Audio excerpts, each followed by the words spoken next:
How many times have you looked at your partner and thought, what in the world are you doing? We often find ourselves in relationships that are confusing, frustrating, and downright painful. But here's the thing, folks. A lot of our adult relationship patterns stem from our childhood experiences.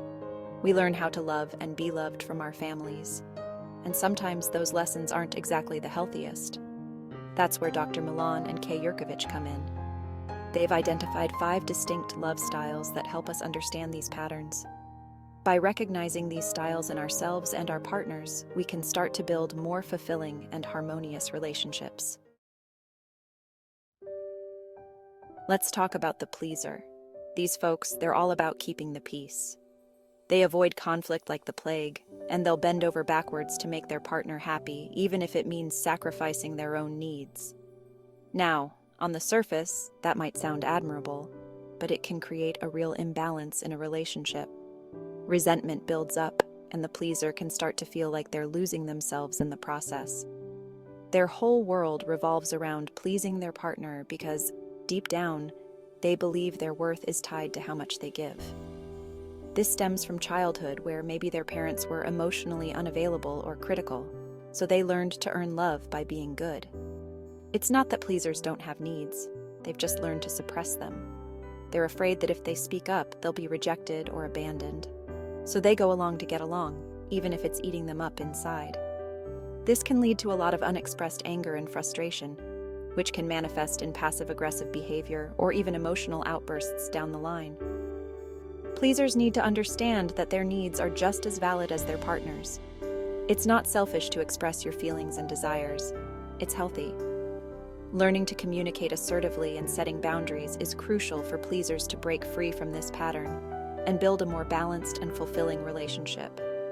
They need to realize that true love means being accepted for who they are, not what they do for someone else.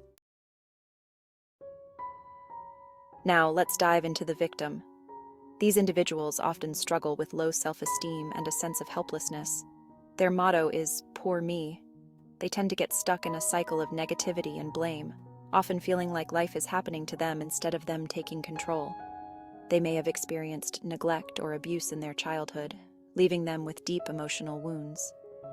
These wounds can make it difficult for them to trust others and believe in their own worth. Victims often retreat into a world of fantasy and daydreaming, where they can escape the pain of their reality. They may romanticize their partners and relationships, setting themselves up for disappointment when their idealized image clashes with the real world. They crave love and validation, but struggle to believe they deserve it. This can lead to clingy behavior, insecurity, and a constant need for reassurance. It's heartbreaking to see someone stuck in this victim mentality. They're often drawn to partners who reinforce their negative self-image, perpetuating the cycle of pain and disappointment. What they need is to break free from this pattern and start believing in themselves.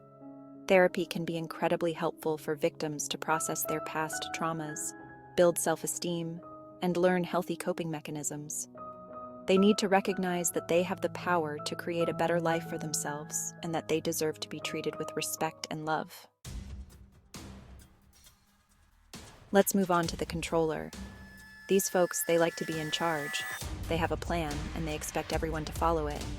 Now, control can stem from a place of fear. Fear of the unknown, fear of losing control, fear of being hurt. They may have grown up in a chaotic or unpredictable environment, so they learn to create order and structure to feel safe. Controllers often have a hard time trusting others, and they may try to micromanage their partners and relationships. They can be quick to anger if things don't go their way, and they may use intimidation or manipulation to get what they want.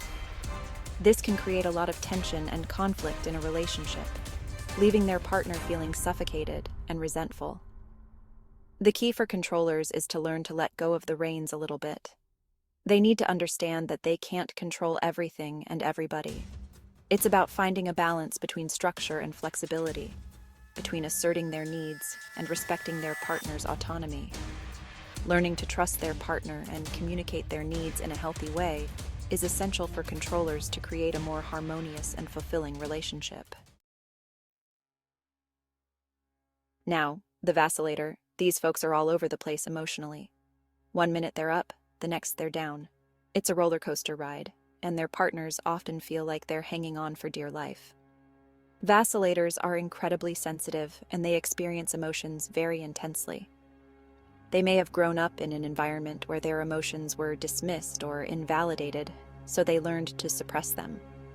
But those suppressed emotions don't just disappear, they come out in unpredictable ways. Vacillators can be incredibly loving and passionate one moment, then withdrawn and distant the next. This inconsistency can be incredibly confusing and frustrating for their partners, who never know what to expect. They may crave deep connection but fear getting too close, so they push and pull, creating a chaotic dance of intimacy and distance. For vacillators, the key is to find emotional stability. Therapy can be incredibly helpful for them to explore their emotional patterns, learn healthy coping mechanisms, and develop a stronger sense of self. They need to understand that their emotions are valid, but that they don't have to control their lives. Learning to communicate their needs clearly and consistently, without blaming or attacking their partner, is crucial for them to build a more stable and loving relationship. Finally, we have the avoider. These folks, they value their independence and freedom. They're uncomfortable with emotional intimacy and tend to keep their distance in relationships. Now, this doesn't mean they don't care. They just have a different way of showing it. Avoiders often have a history of feeling overwhelmed or suffocated in relationships. They may have grown up in a family where emotions were expressed in unhealthy ways, or they may have experienced a traumatic loss that made them afraid of getting close to anyone. Avoiders often prioritize work, hobbies, or other commitments over spending time with their partners. They may withdraw emotionally when things get too intense, leaving their partner feeling rejected and alone. They're masters of compartmentalization, keeping their emotions locked away in a safe little box. For avoiders, the key is to gradually open up emotionally. It's about taking baby steps towards vulnerability and allowing themselves to experience the joys and challenges of true intimacy. Therapy can be incredibly helpful for them to explore their fears and develop healthier coping mechanisms. Learning to communicate their needs and feelings, even if it feels uncomfortable, is essential for avoiders to build deeper and more fulfilling relationships. So, which love style resonates with you? Understanding these patterns is the first step towards building healthier, more fulfilling relationships. Remember, this isn't about labeling yourself or your partner. It's about gaining self-awareness and using that knowledge to grow. Share your thoughts and experiences in the comments below. Let's have a real conversation about love and relationships. And if you're feeling stuck or overwhelmed, don't hesitate to reach out for help.